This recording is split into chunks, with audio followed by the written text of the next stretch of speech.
Assalamualaikum warahmatullahi wabarakatuh.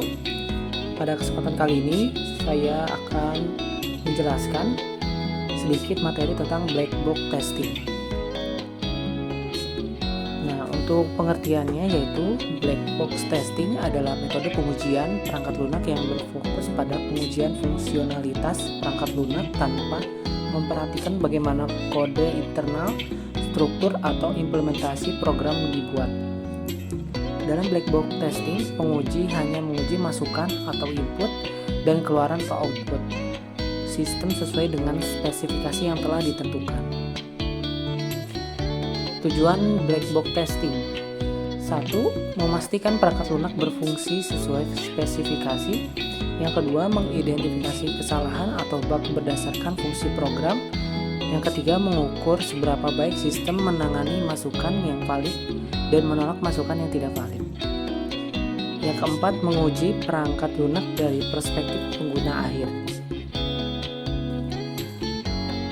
Teknik dari black box testing. Yang pertama ada equivalence partitioning, membagi data masukan menjadi beberapa kelompok atau partisi yang setara untuk mengurangi jumlah kasus uji. Contohnya masukan valid dan tidak valid. Yang kedua ada boundary value analysis atau BVA, menguji nilai batas atau boundary seperti nilai minimum, maksimum, tepat di atas atau di bawah batas. Yang ketiga ada decision table testing, menguji kombinasi kondisi dan tindakan yang mungkin terjadi. Yang keempat ada state transition testing atau menguji transisi antar keadaan sistem berdasarkan masukan tertentu. Yang kelima error gauging, mengandalkan pengalaman penguji untuk menebak area yang mungkin memiliki kesalahan. Kelebihan black box testing: yang pertama, tidak memerlukan pemahaman tentang implementasi kode. Yang kedua, dapat dilakukan oleh penguji non-teknis.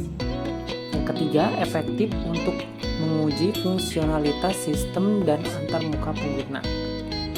Yang keempat, menguji perangkat lunak dari perspektif pengguna akhir.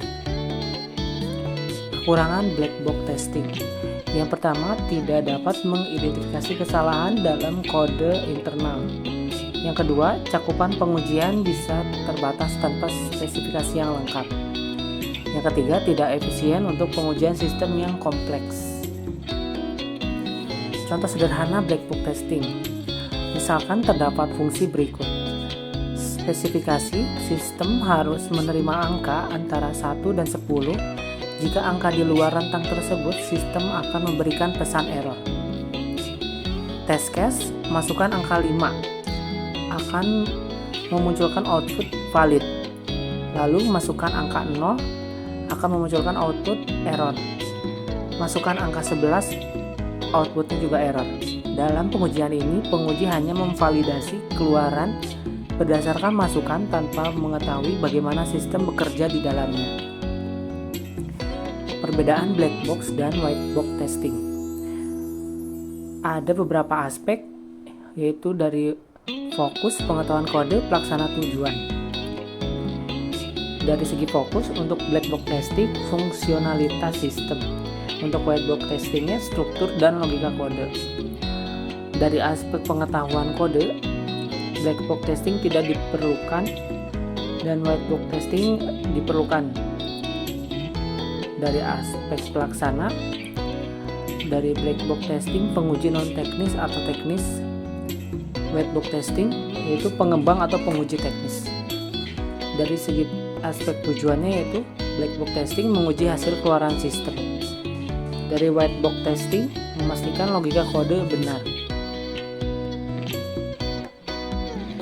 Kesimpulannya, metode ini sangat efektif untuk menguji fungsionalitas antarmuka pengguna dan interaksi sistem, sehingga cocok digunakan oleh penguji non-teknis dengan teknik seperti equivalence partitioning, boundary value analysis, dan decision table testing. Pengujian dapat dilakukan secara sistematis. Meskipun tidak dapat mendeteksi kesalahan dalam kode internal, black box testing memainkan peran penting dalam memastikan perangkat lunak berfungsi dengan baik dari sudut pandang pengguna akhir. Sekian materi yang bisa saya sampaikan. Mohon maaf apabila ada salah pengucapan atau dalam pemaparan materinya. Wabillahi taufiq wal hidayah. Wassalamualaikum warahmatullahi wabarakatuh.